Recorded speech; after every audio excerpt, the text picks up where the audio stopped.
Hi, I was born in 1983, and when I was growing up, there was one toy that all my friends and I really wanted, and it was one of these. Oh wait, not this one. One moment. This one!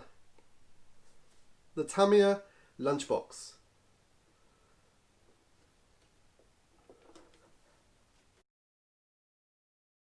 The Lunchbox. I was very fortunate growing up. I did have a few remote control cars and a few Tamiyas, and for some reason, I can't really remember why, it was a lunchbox I didn't actually ever own. And looking back, it's a lunchbox which kind of sums up the sort of late 80s, 90s remote control car scene for me. You know, it's just fun. But I'm quite fortunate because I have a wife who listens to every word I say. And I just happened to drop it into conversation late last year. You know what? I wouldn't mind a lunchbox. It's it's the remote control car I wanted as a kid, and they seem a lot more affordable as an adult than when you're, a 10-year-old or something, and dreaming of whether your parents will buy you one for Christmas. And an interesting thing's happened during this coronavirus pandemic, and that is that the remote control car scene has seen an explosion in people reliving their childhood, building these cars, and so many of these cars are now out of stock, and the prices are going up secondhand. So there's a lot of people like me, a guy or a girl in their 30s, 40s, 50s, whatever, looking back to their childhood. So does this, the Tamiya Lunchbox, live up to the expectation I had of what I remember it to be? This is a short little review just to explain my thoughts.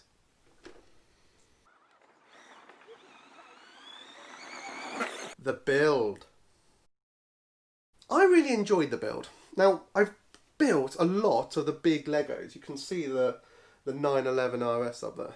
And they're very satisfying builds. They take a couple of evenings. And in a lot of ways, a remote control car like this is similar. However, the complexity is a bit higher. You've really got to be paying attention to the instructions, for example. You've got grease to think about.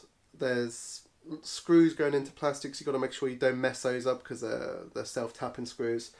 There's a lot of little things that could go wrong. And there's also a big difference between a basic build and really doing it to perfection. The way you cut out the pieces out of the moulding, the way you paint the body shell, which I'll come to later, the way everything goes together. And the other big thing is there's so many upgrades that you can do. New shocks, new motors, new discs, new everything. So in that respect, there's a lot of customization, which is really satisfying.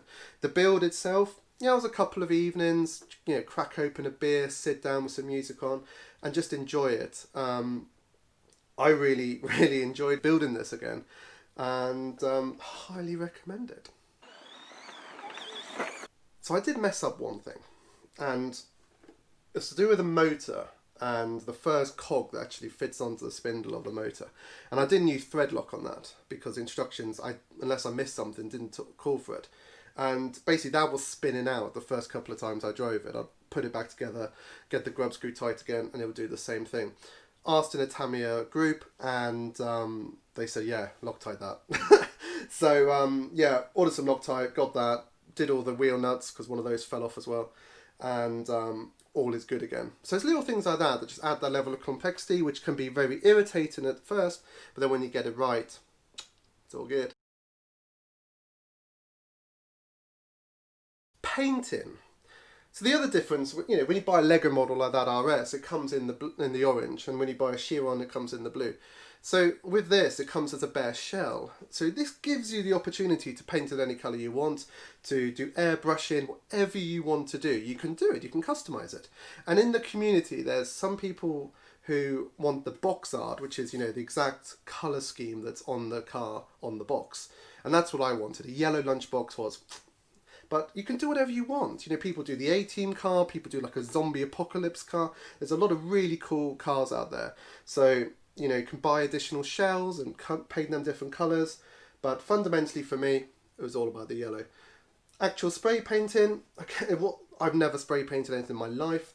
There's some bits on here where you can see lumps of paint. It's not perfect, but for me, it was cool. I did it myself with my daughters, and we had a lot of fun doing it, and that's what matters in my opinion. So yeah, that's another really cool thing. And then the stickers, I just did them exactly how they should go on, and again, that was fun. You can get them you can get it wrong, you do what you want, customize it. It's pretty cool in that respect. So the driving, what's that like? And this is the big advantage over getting one of these versus something Lego. Similar money, but this you can take it outside and you can drive. Makes a big difference to the fun element. And I've actually really enjoyed teaching my now 5 and 6 year olds how to drive it, because that's another skill that they can learn from this. And I think that's a really cool extra element to this. In terms of value for money, there's a lot more you can do with it than a Lego model. So the Lunchbox is not the most dynamically capable car, let's be honest. It spends most of its time using this wheelie bar to stop it tipping over. It does roll, it does crash, but that's fun, and that's why I love it. You've got to let off the throttle a little bit to go around a corner tightly, but it does skids, it drifts. It's just, it is as much fun as I remember remote control cars being as a kid, when a mate and I used to meet up at school in the holidays and race them around the school playgrounds. So yeah, 100%. They're as much fun as I remember from being a kid, so totally recommend it. In fact, I've actually got to the point with this where I want another one, but not another Lunchbox, it's another Tamiya car. So that my daughters and I can, drive them around. And having 2 daughters and me, and I suppose Kate could as well. We could end up with a nice family of remote control cars at this way. So you get to enjoy the build, and then you get to enjoy, racing them around the fields and play parks and car parks and things. So that's pretty cool.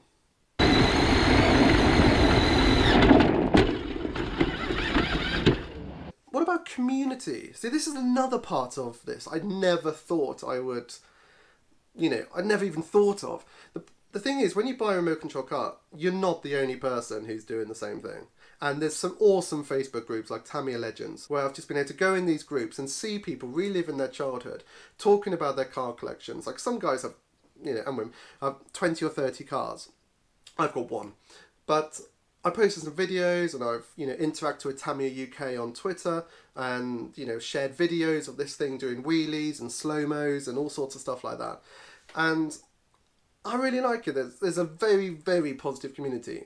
In as much as in the last couple of weeks, I've seen a couple of posts where people have literally said, this has really helped my sanity over these last few months of lockdown and the virus and everything else. So in terms of community, Tamiya and the friends around, awesome. Love it.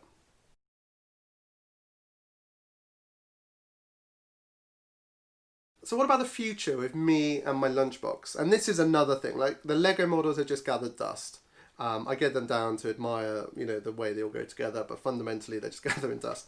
This, there's lots of options I can do. The obvious one is when my daughters are able to control it a little bit better, I'll probably get a faster motor. There's and they're not expensive, £25, $30 gets you an upgraded motor, which will make it quicker. I might replace the suspension because it's a little bit, it's a bit woolly back there. So that might be an option. Do some upgrades like that. There is so many custom parts. People CNC and 3D print their own parts at home. There's some really cool things you can do in the community. So in terms of this, you've got some life out of it, and I think that's a major part of this.